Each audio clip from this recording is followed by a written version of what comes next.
Turn to Proverbs 10:27. I'm just going to do one verse again tonight because the next one would take too long.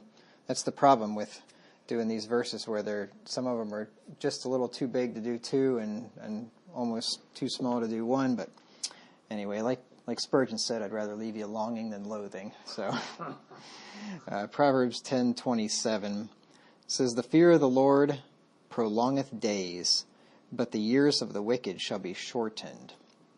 So we'll look at the first part of that. The fear of the Lord prolongeth days. And so this verse is teaching us that the fear of the Lord will cause you to live longer, increase the length of your life on earth. And there's two different ways that I can see from the Bible that it does this. There's an indirect way and a direct way. So the first way we'll look at is the indirect way, that fearing God will lengthen your life indirectly. And that is because the fear of the Lord is the beginning of wisdom, as we're told in Proverbs 9:10. Proverbs 9:10 says, "The fear of the Lord is the beginning of wisdom, and the knowledge of the holy is understanding." And so this verse tells us the fear of the Lord is the beginning of wisdom. And Job, in Job 28:28, tells us that it actually is wisdom, which I guess maybe in the order of operation here I should have read Job first, because, well, I'll explain that in just a second. Job 28:28 says, "And unto man he said, Behold, the fear of the Lord, that is wisdom, and to depart from evil is understanding." So here he equates the fear of the Lord with wisdom. In Proverbs, it says the fear of the Lord is the beginning of wisdom, but Job says that it is wisdom. And there's no contradiction there, because if you fear the Lord, you have wisdom to that extent. So that is a wise thing to do, and so a person that fears the Lord is wise in that he fears the Lord. But then when he fears the Lord, then that's the first step to more wisdom. So it's the beginning of wisdom, so it is wisdom. And then it's also the beginning of more wisdom, because the more you fear the Lord, the more you obey His commandments, the more wise you'll become. And then the wisdom that the fear of the Lord brings then lengthens our days. In Proverbs 3 and verse 16, it says, "Length of days is in her right hand, and in her left hand riches and honor." And this is referring to wisdom. If you go back to verse 13, to the beginning of this portion of Proverbs 3, it says, "Happy is the man that findeth wisdom, and the man that getteth understanding." So, the man that gets wisdom, length of days is in her right hand. So the length of days is in wisdom's right hand. In other words, if you get wisdom, you will have length of days. Now, the fear of the Lord also causes men to walk in uprightness. Remember, it says the fear of the Lord prolongeth days. Well, here's one of the ways that the fear of the Lord prolongs days, is it causes us to walk uprightly. Proverbs 14 and verse 2. And once I get through all this, then I'll summarize this, and I think it should all come together pretty well. Proverbs 14 and verse 2, it says, "He that walketh in his uprightness feareth the Lord, but he that is perverse in his ways despiseth him." So you can tell a lot about somebody by what he does, right? "He that walketh in his uprightness fears the Lord." So if somebody is walking in uprightness, and uprightness is righteousness, doing the right thing, right? Living in a righteous way.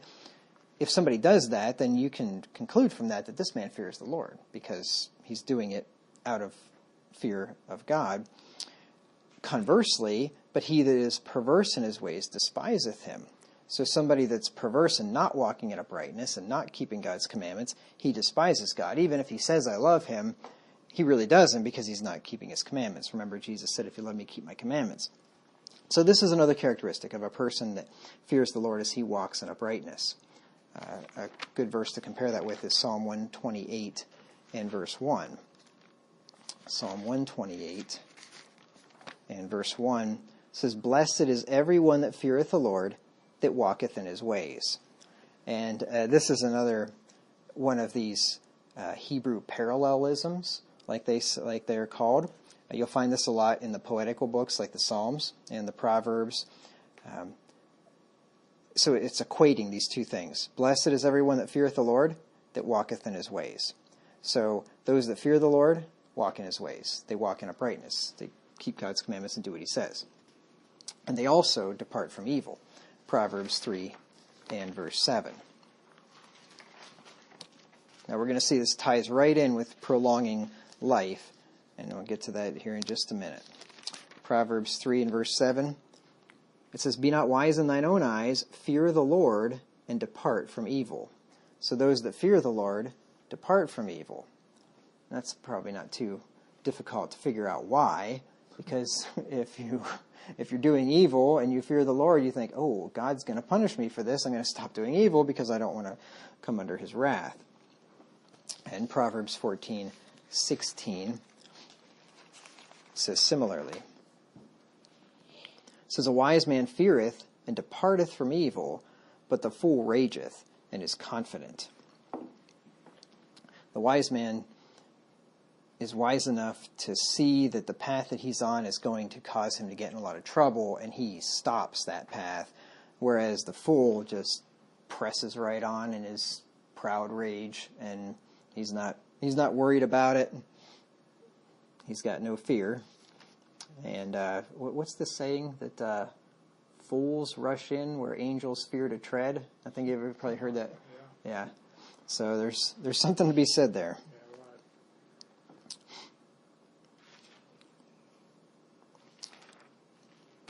And then the fear of God facilitates good health, which leads to long life. Proverbs 3, 7 through 8. So I read the first verse already. I'll just read these together. Be not wise in thine own eyes. Fear the Lord and depart from evil. It shall be health to thy navel and marrow to thy bones. So fearing God and departing from evil is conducive to good health. And I'll explain how that is in just a moment. One more verse. Proverbs 9 and verse 11. It says, For by me, that is, by wisdom, let's just catch verse 10. The fear of the Lord is the beginning of wisdom, and the knowledge of the holy is understanding. For by me, by wisdom and understanding, thy days shall be multiplied, and the years of thy life shall be increased. Now, your years won't be ever increased beyond the set time that God has set for the end of your life, right? So God has determined our days ahead of time. And so the end point is determined. You're never going to go past the end point, but you can check out early, right? Bad behavior and stupid living and things like that. So you can prolong your life, the path that you were on that is not a good one. Your life is going to end earlier than it otherwise would have, and you can extend your life past that early termination point if you fear the Lord and live wisely. You're never going to extend it past the end point. These crazy people out there, and there are plenty of them that want to live forever or live for hundreds of years or something. That's not going to happen. They're certainly not attempting it by wisdom. They're attempting it by technology. That's not going to happen. So let's just put this all together now and see how the fear of the Lord prolongs days. Because remember, the fear of the Lord, those that fear the Lord depart from evil. So examples of departing from evil due to the fear of the Lord, which will foster good health and long life, include ceasing from things like fornication or drinking excessively, overeating, associating with dangerous people, or doing dangerous things. So when somebody fears the Lord and stops doing those kind of things, well, he's stopping things that are going to have a life-shortening effect on him, right? So it will prolong his life by not doing those evil things. Wisdom acquired through the fear of the Lord also teaches men to have discretion and prudence when it comes to the consumption or practice of lawful but inexpedient things. Now, these things aren't sins necessarily like the previous ones that I just listed. These things are lawful, but a wise man will moderate and limit these things. These things would include smoking cigarettes or eating junk food or not getting enough sleep or not getting exercise. So the wise man will know enough to be moderate in those things and live a fairly healthy, clean life, and that will have an extension of life. and it'll have that effect in his life. And if a man through wisdom ceases to do such foolish and unwise things, then his health will be improved and his life will be lengthened, like I just tried to say. So that was the indirect way that the fear of the Lord prolongs days. But then there's also a direct way, and that is that God just blesses those that fear him. And he just extends out your life, just because life's a blessing, and he does that. And we have a number of verses that teach this. The first one is in Deuteronomy 6 and verse 2. Deuteronomy 6 and verse 2. And of course we hope that if the Lord blesses us with long life, he also blesses us with good health, because long life without good health is not exactly a blessing in my book anyway.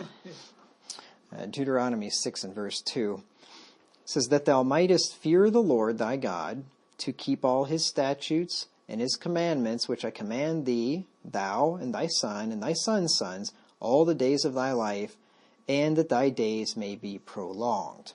So here is just pretty much what our proverb is telling us. The fear of the Lord prolongeth days. And in this case, God just blesses people. You fear me, you keep my commandments, you love me, I will prolong your days. There's another verse similar to this in Deuteronomy 30 and verse 20.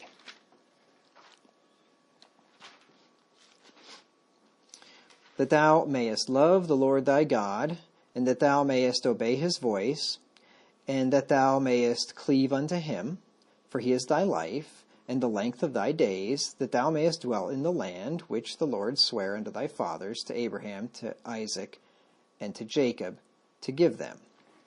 So he says, he is thy life and thy length of days. So God is our life and he is our length of days. And if we fear him and love him, then he will bless us with that. Now, you could say that there's exceptions to the rules, like Enoch, back in the book of Genesis. Enoch died, he was practically a baby. He was only 365 years old, if I remember right, compared to his fathers that died at 900 and some. So, he got cut off. It would be the equivalent of somebody getting cut off at about 25 years old, really, because he was about a third of the age of his contemporaries. But in his case, it wasn't a judgment. It says that he walked with God and was not. God translated him. So, maybe it's kind of like a bell curve, or be some kind of a curve where the more you fear the Lord, the more he prolongs your days. But if you really, really fear him, then he shortens them up and takes you home early. I don't know. Don't have to worry about the world. Right, exactly. Takes you out of the... Well, like it says in Isaiah 57, that the righteous perish and none considereth, that the righteous is taken away from the judgment to come, or the wrath to come, or something. Let me just get that verse. So sometimes... Bev liked to say that she was leaving here just in time. I think she's right. Yeah, well, she certainly did. If nothing else, she missed a lot of unfortunate and bad things that happened in the church shortly after her demise, yes. But, Lord willing, better days are coming. Isaiah 57 and verse 1 says, the righteous perisheth, and no man layeth it to heart, and merciful men are taken away, none considering that the righteous is taken away from the evil to come. So, people are. You think about maybe like Germans that died in 1938 or something. They were taken away from a lot of hard times in the war and all that, and so sometimes that's a blessing from the Lord as well. Psalm 91, 14 through 16.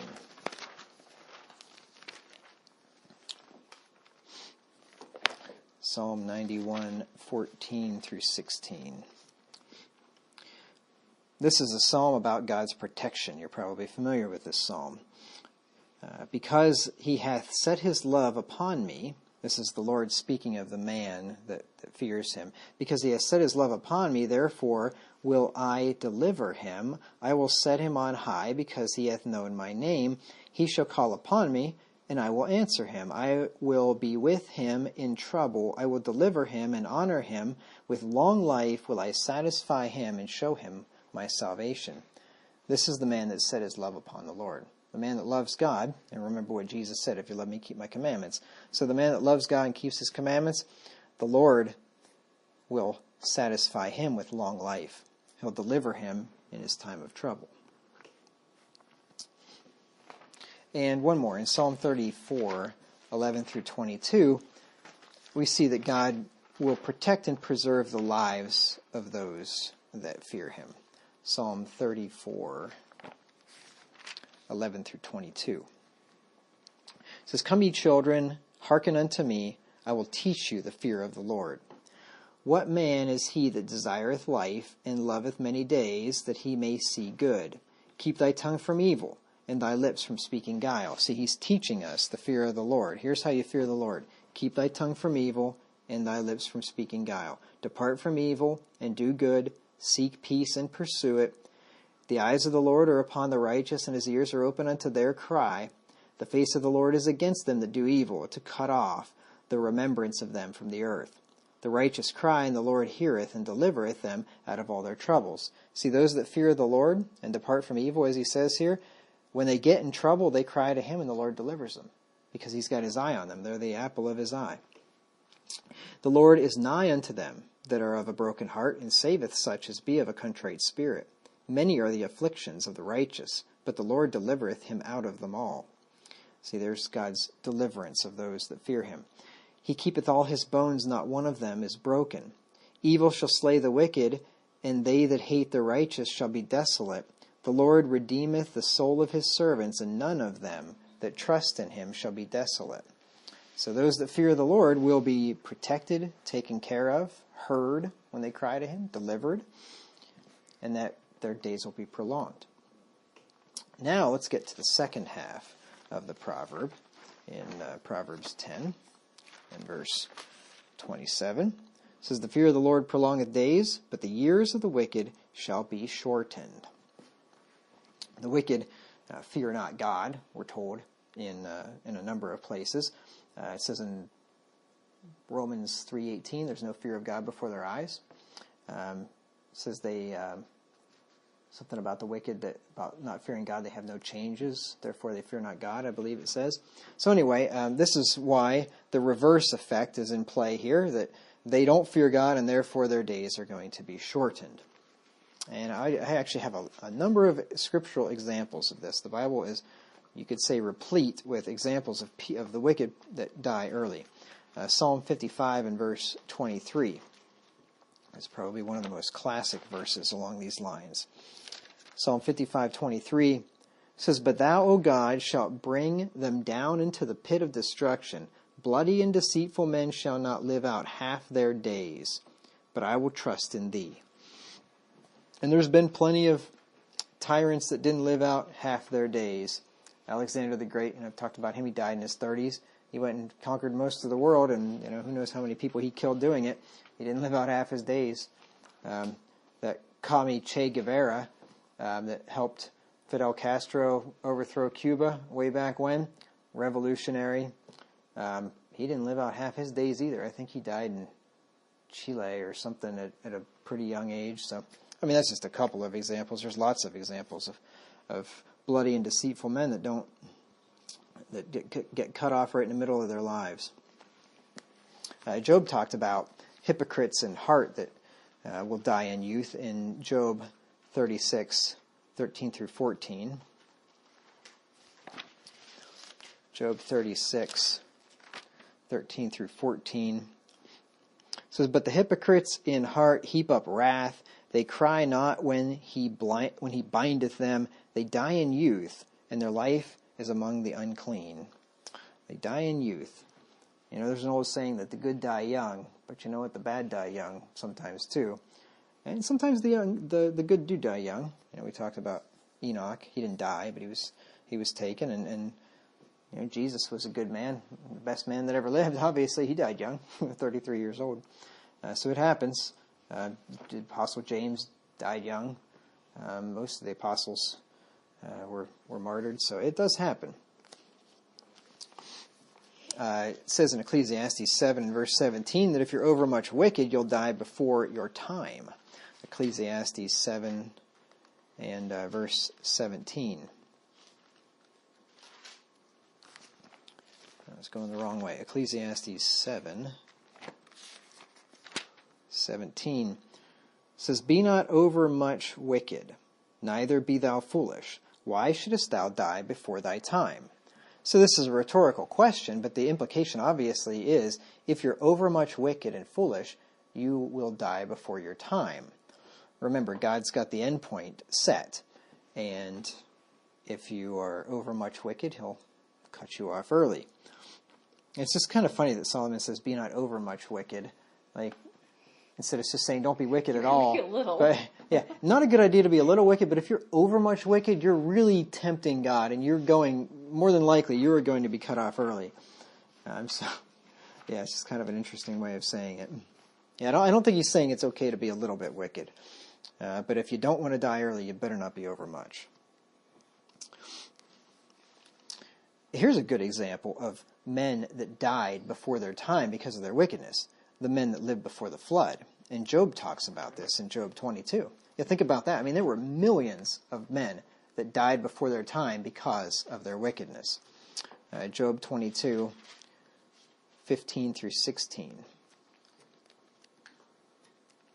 I hadn't really thought about that as an example until I came across this verse in Job, and I thought, oh yeah, well there's an example of a lot of people that died young.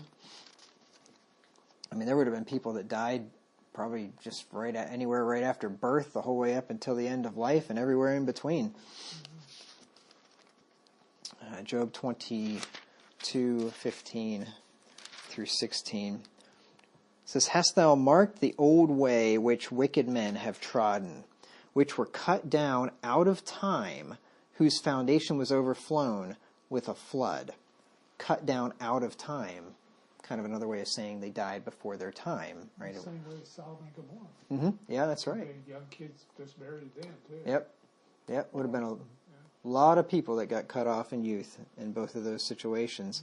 And, I mean, when Jerusalem was destroyed by the Babylonians, it would have been the same thing, destroyed by the Romans. I mean, there's been many examples of that happening. Natural disasters alone. Mm-hmm. And look at the islands that get wiped out with volcanoes. Yeah. Oh, yeah. And all those things are God's judgment. And sometimes good men just end up being collateral damage in those judgments. But yeah, it happens. Jeremiah talked about those who get riches dishonestly, who will die young and leave them to others, in Jeremiah 17, 10 through 11.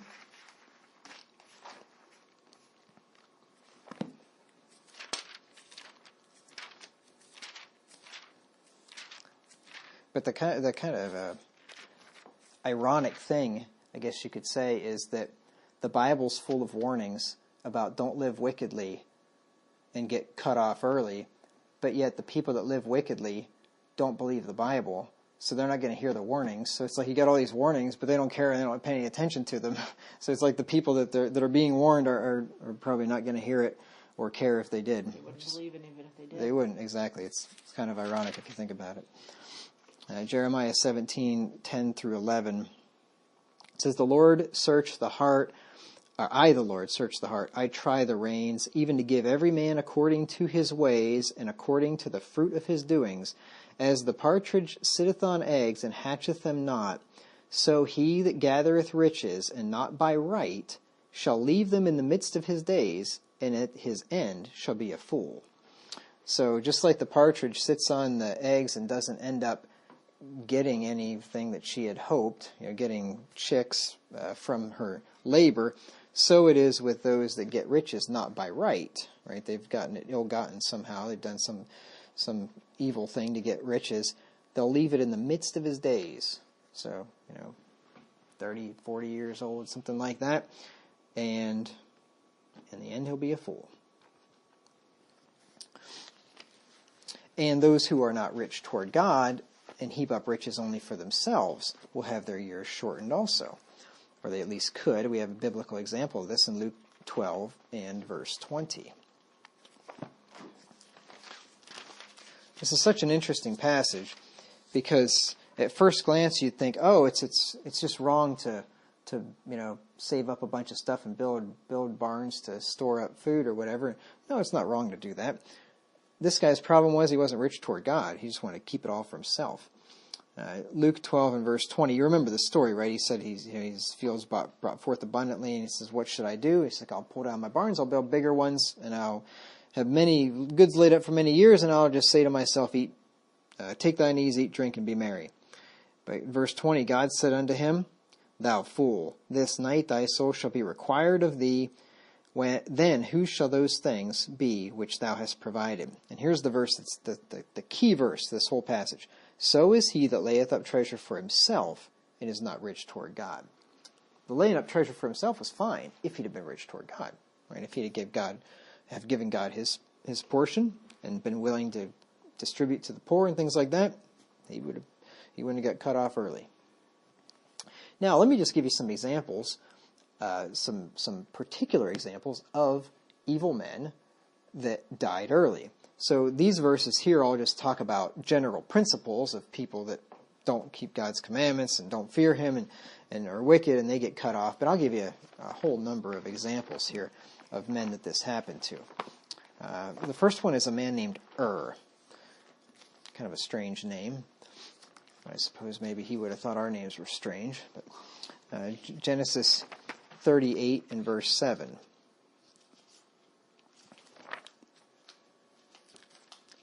I mean, you just wonder if when he was born, and they said, so what are you going to name your son? He's like, No, oh, okay, that works. Genesis 38 and verse 7. And Judah's firstborn, was wicked in the sight of the Lord, and the Lord slew him. And that's the only thing we know about I'm not sure. I don't even know if there's, except the fact that he was born. There in verse 3, I don't think the Bible says anything else about him that I can think of. And it doesn't even tell us why he was wicked. But it just says he was wicked and the Lord slew him. So then after the Lord killed him, Judah, his dad, told Er's brother Onan to raise up seed with Er's widow. And this became part of the law of Moses later on. The law of Moses hadn't been written yet back in Genesis.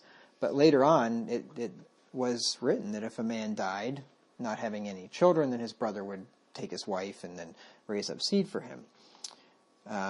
Onan didn't want to do that, and the Lord killed him too. Genesis 38, 8 through 10. And Judah said unto Onan, go in unto thy brother's wife, and marry her, and raise up seed to thy brother. And Onan knew that the seed should not be his, and it came to pass, when he went in unto his brother's wife, that he spilled it on the ground, lest that he should give seed to his brother. And the thing which he did displeased the Lord, wherefore he slew him also. So the Lord was busy that day. So he was not having any of that. And then we got guys named Nadab and Abihu. These were Aaron's sons, the priests. And they decided to take it upon themselves to offer strange fire to the Lord. And it doesn't exactly say what the strange fire was. I think it was incense. I'm pretty sure it does say. But it was either offered at a time when it was not supposed to be offered, or it was a different type of incense that was supposed to be offered. And furthermore, I think there's also evidence here that they were not the ones that were supposed to be offering it. It was supposed to be Aaron that burned the incense. I may even have a note here somewhere. Where are we going? Yeah. Oh, I didn't tell you where. Leviticus. I'm sorry. Leviticus chapter 10. Leviticus chapter 10, 1 through 2. And while you turn there, I'm just going to turn back to Exodus 30 real quick here, in verses 7 through 9, just to check something. Yeah, so this might have been part of the explanation as to why Nadab and Abihu were fired by the Lord. Yes. I like that one. I came up with that one a while back, but I still like to use it. It was Aaron, their father, that was supposed to burn the incense. In Exodus 30 and verse 7, and Aaron shall burn thereon sweet incense every morning when he dresseth the lamps, he shall burn incense upon it. And when Aaron lighteth the lamps at even, he shall burn incense upon it, a perpetual incense before the Lord throughout your generations. So, and let me just one more verse here. Ye shall offer no strange incense thereon, nor burnt sacrifice, nor meat offering, neither shall ye pour out drink offerings thereon. So Aaron was to burn this incense, and it was he that was supposed to do it. Well, then along come his sons Nadab and Abihu in chapter 10 of Leviticus, verse 1. It says, And Nadab and Abihu, the sons of Aaron, took either of them his censer, and put fire therein, and put incense thereon, and offered strange fire before the Lord, which he commanded them not. And there went out fire from the Lord, and devoured them, and they died before the Lord. They did precisely what God said not to do. Strange incense was not to be offered. Strange fire. And it appears that this was not the duty of all the priests, but only Aaron the high priest. Because he had 4 sons at that time. They would have been the other priests, Nadab and Abihu, Eleazar and Ithamar. And these two decided that, Dad can do it, so can we. God said Aaron does it. And when God says something, he's pretty specific. And he does not like deviation, even though if it seems like a small thing to us, he doesn't like that. And they got killed for it that very day. Then you got a guy named Korah. Korah died before his time. This is in Numbers 16. He died before his time when he rose up against Moses, the man of God. This is one of those instances where a precedent was set that it's not a good idea to rise up against the man of God, the authority that God's given. Not a good idea to try to usurp that authority for oneself. Numbers 16:31 through 33. You probably remember this story that Korah was one of the sons of Kohath. He had a duty that was given to him. He was a Levite. He wasn't a priest, but he was a Levite. And he was one of the sons of Kohath that would carry the ark on his shoulders. And he didn't apparently think that was a noble enough job for him. And he didn't like the fact that Moses and Aaron were in charge and they were the ones that were the priests. And he wanted to take that upon himself. And he tried to tell Moses that he and Aaron were taking too much upon themselves. And they thought that all the congregation should be able to take part in the leadership. He was a supporter of democracy. He thought the whole camp ought to be in charge, right? Everybody ought to be in charge. And when everybody's in charge, really nobody's in charge. It doesn't really work out all that well. But anyway, here's what happened to Korah in verses 31 through 33. And it came to pass, as he had made an end of speaking all these words, this is when Moses was done speaking, that the ground clave asunder that was under them, and the earth opened her mouth and swallowed them up, and their houses, and all the men that appertained unto Korah, and all their goods. They and all that appertained to them went down alive into the pit, and the earth closed upon them, and they perished from among the congregation. Moses said that the Lord was going to do something that had never been seen before in Israel. And that would have been something unique. The earth breaks open, they fall down, right down into hell, and closes right back up upon them.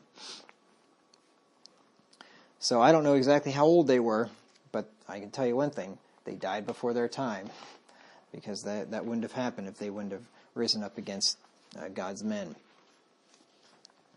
Then you got a whole bunch of people. I think it was 50,000 men of Beth Shemesh that were killed because they looked into the ark in 1 Samuel 6:19. This is another one where people that are unfamiliar with the God of the Bible would just think, well, this is harsh. This is cruel and unusual punishment. You just look inside the ark and the Lord just wipes out tens of thousands of people. But God, he told people, don't look in that ark, that you'll die if you look in the ark. And when men did that, well, that's what happened. 1 Samuel 6 and verse 19 says, And he smote the men of Beth Shemesh because they had looked into the ark of the Lord. Even he smote even he smote of the people 50,060 men. That's 50,070 men. And the people lamented because the Lord had smitten many of the people with a great slaughter. That's why I'm kind of a stickler for doing things by the book, especially when it comes to church. Like, why can't we have a piano? I don't want to die. That's why we don't want to have a piano. It's just, somebody might say, you're being ridiculous. Am I? Nadab and Abihu, over 50,000 men here. I mean, the Lord's not messing around when he shows you how he wants to be worshipped. I want to do it just the way that he says. It always makes me wonder what happened to the ark. Like, you mean like after 70 AD? And yeah, well, there's a picture on I think it's called the Arch of Titus. I think that arch is still around in Rome, I believe. And there's an engraving there of the Roman soldiers carrying it out of Jerusalem, but I don't know what happened to it after that. I wouldn't be surprised if it's in some gold coins somewhere, if it got melted down, and and I don't know. Or a Catholic church hidden away someplace. Right. I'm surprised they don't claim to have a piece of it, because they claim to have a piece of the cross, and I mean, there's enough pieces of the cross to probably construct yourself, a mansion. But, houses. yeah. Then we have people in the New Testament named Ananias and Sapphira that were also cut off before their time. Their days were shortened because they did something wicked. They lied to the Holy Ghost in Acts chapter 5. Now, there are a lot of people out there that think that the God of the Old Testament and the God of the New Testament are just totally different. The God of the Old Testament was just this big meanie, and he was just full of wrath and vengeance and killed people, and he was just a stickler for doing it by the book. But the God of the New Testament, Jesus, he's just this nice, meek, soft guy. He does, just come as you are. You can worship me however you feel like. I'm cool with whatever, however you want to do it. I'm okay with that. Just I love you. I love everybody, and you should just love everybody too. Right? That's how they view it. But that's not true. That the God of the Old Testament is the same as the God of the New Testament. It says, in the olden times is just the same. just like the hymn says. Song. That's right. It says Jesus Christ the same yesterday, today, and forever. In the book of Hebrews, the Lord says in Malachi that I am the Lord, therefore I change not, therefore ye sons of Jacob are not consumed. So yes, God does not change. If he did change, he wouldn't be God. That's part of his very nature, right? He's immutable, he can't change. In Acts 5, 1 through 10, here's an example, once again, of what men might consider a minor infraction that God considered very serious, and he cut people off before their time for. Acts 5 and verse 1, but a certain man named Ananias, with Sapphira his wife, sold a possession and kept back part of the price, his wife also being privy to it, and brought a certain part and laid it at the apostles' feet. But Peter said, Ananias, why has Satan filled thine heart to lie to the Holy Ghost, and to keep back part of the price of the land? Whiles it remained, was it not thine own? And after it was sold, was it not in thine own power? Why hast thou conceived this thing in thine heart? Thou hast not lied unto men, but unto God. See, what was happening here was people in the Jerusalem church had been selling land and property and giving it to the apostles to be distributed to the poor saints in Jerusalem. And this happened with Barnabas just in the previous chapter, right at the end there. He had land, he sold it, and he gave the money to the apostles. Well, Ananias and Sapphira were pretending to do that thing, except they were giving him only part of the price of the land. And the implication here is obviously they were pretending like it was the whole price, like that we'd given you everything, and they hadn't. And Peter says here that the land was yours. After you sold it, it was yours. The money was yours. You could have given any amount of it that you wanted, but you don't give part of it and say it's the whole thing. You've lied to the Holy Ghost. And God killed him for it. Verse 5, and Ananias, hearing these words, fell down and gave up the ghost, and great fear came on all them that heard these things. And the young men arose, wound him up, and carried him out, and buried him. I know I've said it before, but I long for the old days when things were simple. No coroner, no undertaker, no embalming, no expensive casket, no gravestone, no permit to bury him, none of that stuff. They just took him out, dug a hole, and buried him. It was just that fast. And it was about the space of 3 hours after, when his wife, not knowing what was done, came in. And Peter answered unto her, Tell me whether ye sold the land for so much. And she said, Yea, for so much. Then Peter said unto her, How is it that ye have agreed together to tempt the Spirit of the Lord? Behold, the feet of them which have buried thy husband are at the door, and shall carry thee out. And she fell down straightway at his feet, and yielded up the ghost. And the young men came in, and found her dead, and carrying her forth, buried her by her husband. Those young men probably kind of felt exhausted and exasperated like I did, after 3 different exclusions in a few weeks. And they're probably hoping that people start behaving themselves in the church. I'm sick and tired of burying people. In verses 11 is a good one for that. And great fear came upon all the church and upon as many as heard these things. This would kind of be an example of what Paul said, them that sin rebuke before all, that others may fear. Yeah, well, that's a rebuke, I guess you could say, a pretty severe one. And then I have one more example, and this was King Herod. This would be not the King Herod that killed all the babies when Jesus was born. This would have been the Herod that was after him. This would have been Herod II, I believe it was. This was in Acts chapter 12, 21 through 23. And Herod was an ungodly, wicked man. He had just killed James, the brother of John, with the sword there in the beginning of chapter 12, which is really interesting. I just had this thought right as I'm saying this. We're going to see what Herod was killed for, which seems to be a relatively minor thing, compared to murdering an apostle. Herod murdered an apostle, and God did not kill him. But Herod took the glory for himself and didn't give it to God, and God killed him for it. You think about that. That's really interesting. Let me read the verse here. Acts 12, 21 through 23. And upon a set day, Herod, arrayed in royal apparel, sat upon his throne and made an oration unto them. And the people gave a shout, saying, It is the voice of a God and not a man. And immediately the angel of the Lord smote him, because he gave not God the glory, and he was eaten of worms and gave up the ghost.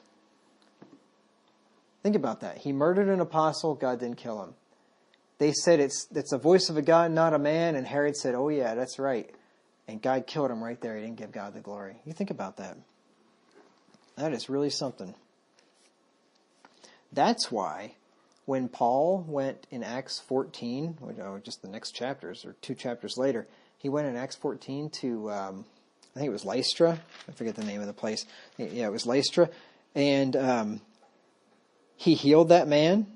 And these pagans in Lystra see him do that in verse 11. They lifted up their voice in the speech of Lycaonia and say, the gods are come down to us in the likeness of men. They called Paul Barnabas or Jupiter, Barnabas Jupiter and Paul Mercurius, and they're going to do sacrifice to them. And Paul tells them, hey, we're men of like passions like you are, and Paul won't take that worship.